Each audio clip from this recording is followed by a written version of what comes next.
Dito naman tayo sa mga kwentong mag-iiwan sa inyo ng ngiti. Isang Pinoy na naman ang may hawak ng bagong Guinness World Record. Paano ba naman? Kasi umabot sa mahigit 10,000, 10,000 ang kanyang koleksyon, Miss Lucia, sa mga larawan mula sa iba't ibang fast food chain. Laruan. Larawan. Kilalanin natin ang isa na namang Pinoy pride sa ulat na inaksyonan ni Leah Cruz. Sandamakmak na mga laruan. Yan ang inabutan ng aming team sa bahay ng 43 anyos na si Percival Luge. Ang kanyang mga laruan umabot na sa mahigit 10,000 piraso. Kaya naman nito lang nakaraang linggo, kumpirmadong pasok na siya sa Guinness World Record bilang pinakamaraming toy collection mula sa mga fast food chain. Nagsimula siyang mangolekta ng mga fast food toy noon pang 1987. Ang iba, galing pa sa mga fast food sa ibang bansa. Nag-start ako sa mga fast food toys, during the late 80s.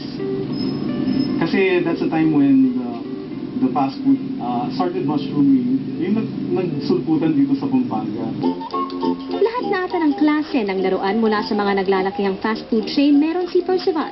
Ang ilan sa mga una niyang kinolekta ay ang Popeye toys na ito. Kumpleto rin niya ang 101 Dalmatians, Snoopy Collections, at iba't ibang mini robots at cartoon characters. Pero ang pinakamalapit daw sa kanya, ang mga mini dolls na ito dahil naalala niya daw ang kanyang ina. Through these toys, I remember the experience.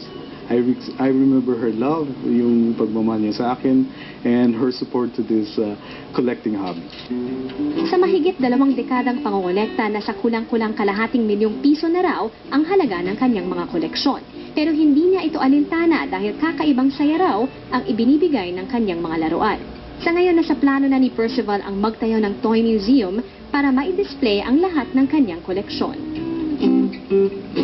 Umaaksyon, Leah Cruz, News 5. Be sure to come back. News 5 everywhere. Copyright 2014.